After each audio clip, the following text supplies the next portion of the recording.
Thanks for watching. Don't forget to like, comment, share and subscribe to Mufti Tariq Masood, famous scholar.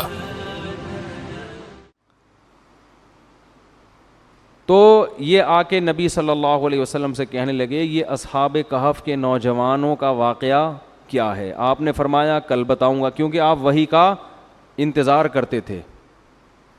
آپ نے انشاء اللہ نہیں کہا، یہ نہیں کہا کہ اگر اللہ نے چاہا.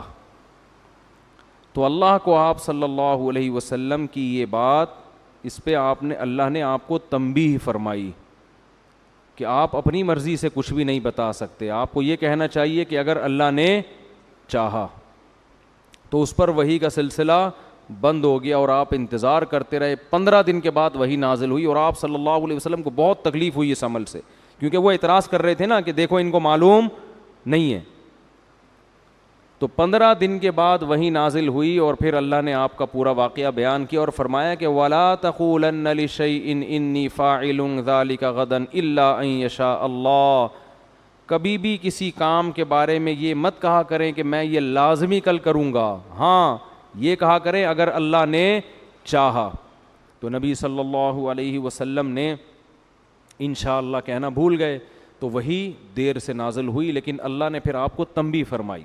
تو اصحاب کہف کا واقعہ بیان کیا کہ پچھلی امتوں میں چند نوجوان تھے جو مشرک حکومت تھی، تو ان دونوں نے بت پرستی کو چھوڑ کر ایک خدا پر ایمان لے آئے.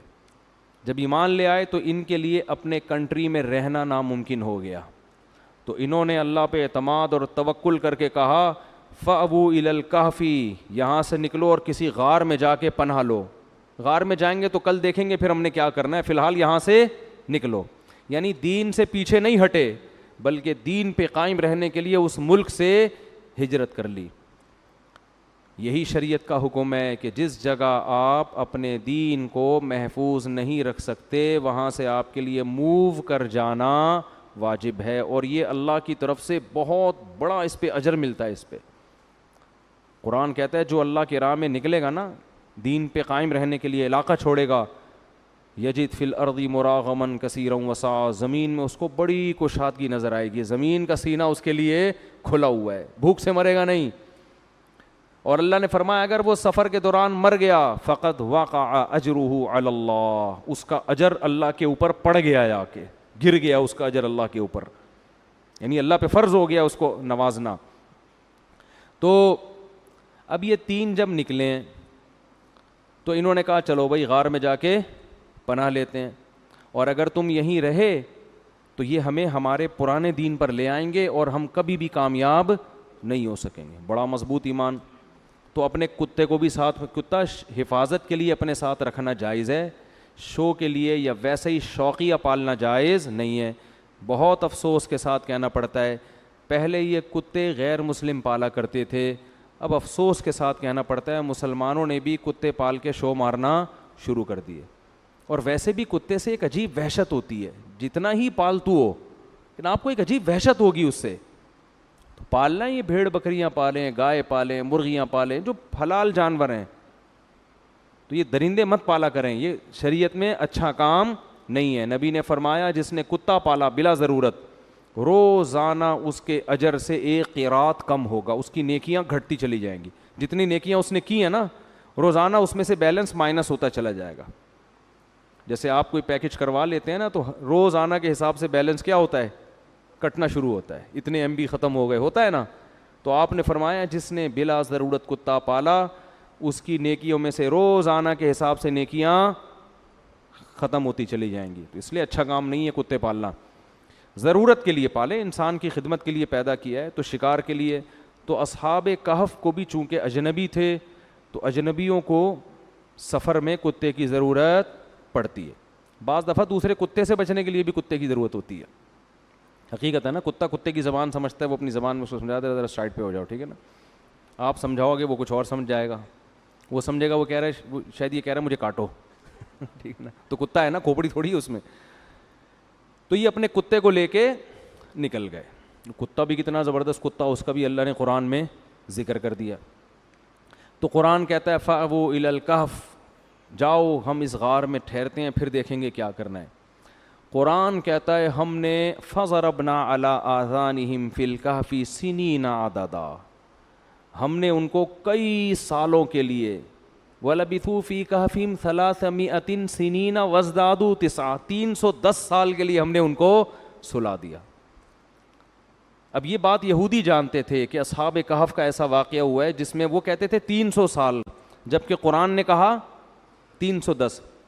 تو علماء نے ایک بڑی زبردست بات کی ہے کہ اگر شمسی اور قمری کا فرق نکالا جائے نا تو شمسی 300 قمری 310 بنتے ہیں. تو یہ بھی ایک زبردست کیا ہو گئی, میچنگ ہو گئی. تو 310 سال کے لیے اللہ نے انہیں اس غار میں سلا دیا. کیا اللہ کی قدرت قرآن بتاتا ہے اس کی حکمت کیوں سلا دیا. نمبر 1 کہ جب وہ اٹھ کے آئیں گے اپنی قوم کے پاس اور علامتوں سے لگے گا کہ بھئی یہ 300 سال, کیونکہ تاریخ اس وقت بھی لکھی جاتی تھی, 300 سال پہلے ایسے کچھ لوگ ہجرت کر کے بھاگے تھے, یہ ہوا تھا اس وقت, یہ سکہ بھی ہے ان کے پاس, تو لوگوں کو یقین آ جائے گا کہ اللہ ہر چیز پر قدرت رکھتا ہے. ایک حکمت تو یہ قرآن نے بیان کی یہ حکمت. دوسری حکمت کہ ہجرت جو اللہ کے لیے کرتا ہے, اللہ کے لیے قربانی کرتا ہے, اللہ غیب سے کیسے اسباب پیدا کرتے ہیں. اب پوری دنیا میں ان کو کوئی ٹھکانہ دینے والا نہیں تھا, اللہ نے کہا سو جاؤ, جب صبح اٹھو گے نا تو یہ حکومت ہی چینج ہو چکی ہوگی, 300 سال میں اسلامی حکومت آ چکی ہوگی, وہ تمہیں گلے لگائیں گے, کہیں گے بھائی یہ تو توحید پرست لوگ 300 سال پہلے نکلے تھے, ٹھیک ہے نا, یہ کہاں غائب ہو گئے تھے.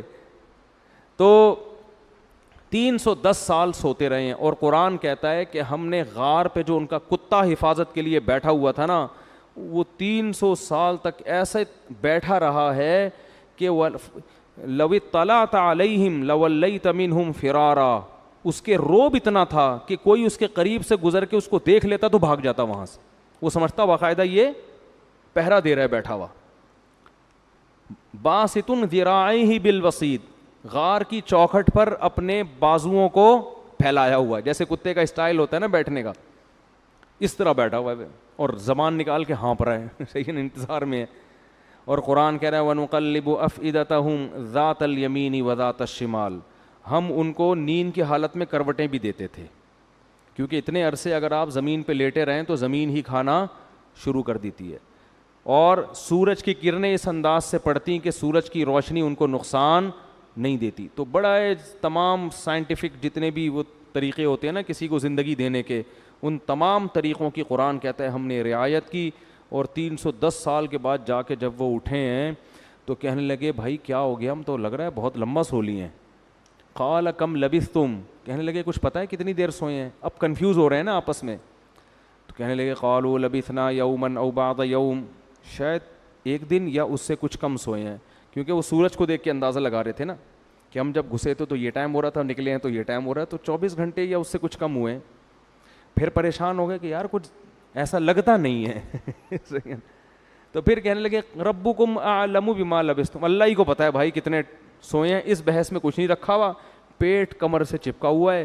فبعثوا احدکم بورقکم ہذہ, یہ سکہ رائج الوقت لے کے جاؤ اور شہر میں چھپ کے جا کے چپکے سے ایھا ازکا طعامن, جو حلال کھانا ہے نا وہ لے کر آؤ.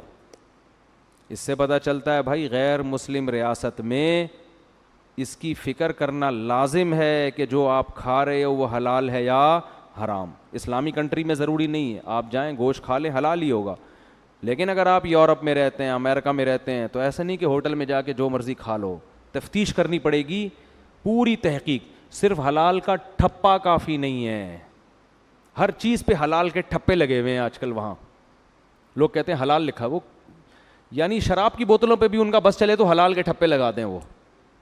تو اتنا کافی نہیں ہے, باقاعدہ کسی ادارے سے, صحیح ریلائبل ادارے سے تحقیق ہونی چاہیے کہ ہاتھ سے اللہ اکبر پڑھ کے ذبح کر بھی رہے ہیں کہ نہیں کر رہے, ورنہ وہ حلال نہیں ہوگا. غیر مسلم ملک میں گوشت کھانا اس وقت تک حلال نہیں ہے جب تک آپ کو 100% یقین نہ ہو جائے کہ یہ واقعی حلال طریقے سے ذبح ہوا ہے. تو خیر, تو انہوں نے کہا فَلْيَنْظُرْ أَيُّهَا أَزْكَىٰ طَعَامًا, چپکے سے جاؤ, وَلْيَتَلَطَّفْ, کسی کو پتہ نہ چلے, بھیس بدل کے جاؤ اور فی الحال کچھ کھانے پینے کا انتظام کا, اور حلال کھانا ہونا چاہیے. تو اب جب وہ سکہ رائج الوقت لے کے آیا ہے نا تو بندوں نے جب وہ دیکھا انہوں نے کہا یہ تو 310 سال پرانے سکے چل رہے ہیں بھائی، یہ کہاں سے آئے، یہ تو کسی کے پاس آج کل مارکیٹ میں ہے ہی نہیں۔ خیر جی، وہ قرآن تو مختصر واقعہ بیان کرتا ہے، بالآخر تفتیش ہوتے ہوتے انہوں نے تاریخ کی کتابیں دیکھی ہوں گی، اپنے ابا دادا سے پوچھا ہوگا بھائی ونس اپون اے ٹائم کچھ لوگ یہاں سے گئے تھے، وہ حکومت تھی، انہوں نے وہ پکڑ پکڑ کے سب کو اٹھا کے لے آئے۔ تو وہ یہ واقعہ بنی اسرائیل میں بہت زیادہ مشہور ہو گیا کہ اللہ نے چند نوجوانوں کو جنہوں نے اللہ کے لیے قربانی دی، ان کو اللہ نے 310 سال تک غار کے اندر بند رکھا ہے، اس کے بعد اللہ نے نکالا۔ تو پھر انہوں نے نبی صلی اللہ علیہ وسلم سے یہ پوچھا